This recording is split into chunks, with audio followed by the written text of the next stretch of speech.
Babasaheb doctor BR Ambedkar 135వ జయంతి వేడుకలు ఘనంగా నిర్వహించారు.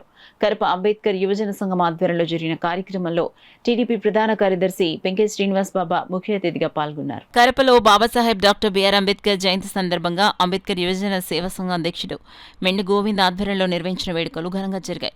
కార్యక్రమంలో కాకినాడ జిల్లా టీడీపీ ప్రధాన కార్యదర్శి పెంకే శ్రీనివాస్ బాబా అతిథిగా పాల్గొని అంబేద్కర్ విగ్రహానికి పూలమాలలు వేసి ఘనంగా నివాళులర్పించారు. ఈ సందర్భంగా పెంకే శ్రీనివాస్ బాబా మాట్లాడుతూ అంబేద్కర్ కల్మషం లేకుండా కుల వివక్ష లేకుండా ఎంతో కృషి చేసి రాజ్యాంగాన్ని నిర్మించి అందరి మనస్సుల్లో నిలిచిపోయారని, Telugu Desam party SC, ST, BC, Muslim మైనార్టీల అభివృద్ధికి కట్టుబడి పనిచేస్తుందని వెల్లడించారు. పార్టీ వ్యవస్థాపకుడు నందమూరి తారక రామారావు అంబేద్కర్ ఆశయాలను ఆదర్శంగా తీసుకుని పాలన సాగించారని గుర్తు చేశారు.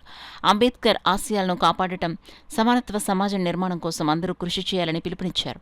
ఈ కార్యక్రమంలో మున్సా నాగేశ్వరరావు, మోకన అశోక్, జల్లా శివకుమార్, పోలనాటి శ్రీనివాస్, వెంపల రమణ, పోలనాటి లక్ష్మణ్, పోలనాటి శ్రీనివాస్, జిల్లెల ప్రసాద్, పురం ప్రసాద్, రొక్కాల సింహాచలం, మొసలి శ్యామ్ తదితరులు పాల్గొన్నారు.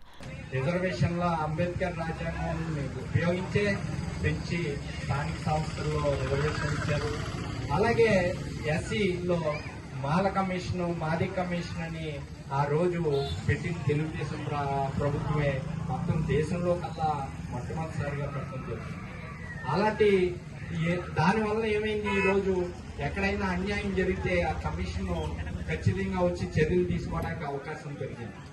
అదే కాకుండా గత 5 సంవత్సరాలతో ప్రభుత్వంలో పోలిస్తే మన కూటమి ప్రభుత్వం షెడ్యూల్ క్యాస్ట్ కి ఎక్కువ నిధులు ఇష్టం జరిగింది. అదే కాదు, ఒక దళితుడు కరోనాలో మాస్క్ అడిగారని ఆయన్ని డాక్టర్ గారిని హింసించి చంపేశారు. అవన్నీ మనం గమనించుకోవాలి. అంతేగాని ఒక కుల ముద్రలు వేసుకుని పార్టీ ఉండకూడదు. ఖచ్చితంగా చేయవలసింది, ఖచ్చితంగా కూటమి ప్రభుత్వం ఎస్సీ సబ్ ప్లాన్ తీసుకొచ్చింది ఎవరైనా టీడీపీ.